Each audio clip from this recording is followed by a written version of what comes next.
Most people think they are tired because of their work, but you aren't tired because of what you're doing.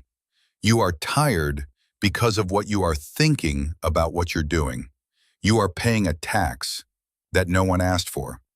Every time you replay a conversation in your head, every time you worry about a failure that hasn't happened yet, every time you check the numbers before the work is done, you are bleeding energy. In the Stillness Smithy, we call this the internal leak.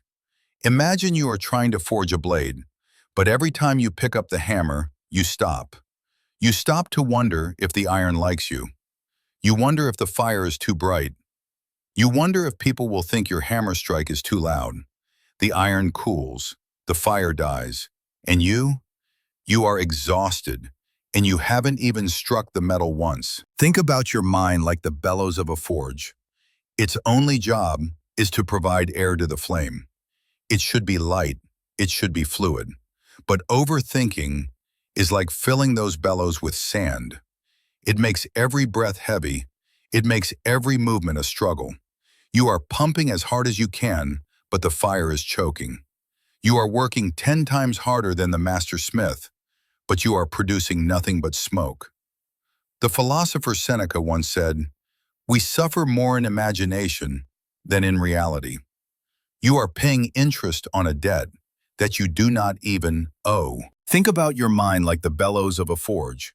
Its only job is to provide air to the flame. It should be light, it should be fluid, but overthinking is like filling those bellows with sand. Since I have started my journey into the Japanese tongue, I have discovered a concept called Mushin. It means mind of no mind. There is a legend of a swordsmith in old Kyoto. He was asked to forge a blade for a great shogun. The smith was so terrified of making a mistake, so worried about his reputation, that he spent 3 months just looking at the iron. He calculated the angle of every spark.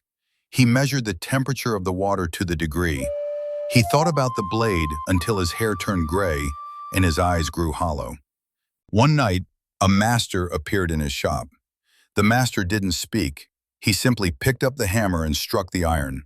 Clang! He didn't measure. He didn't hesitate. He was in a state of Mushin. He wasn't thinking about the sword. He was the sword. The apprentice realized then that his overthinking wasn't excellence.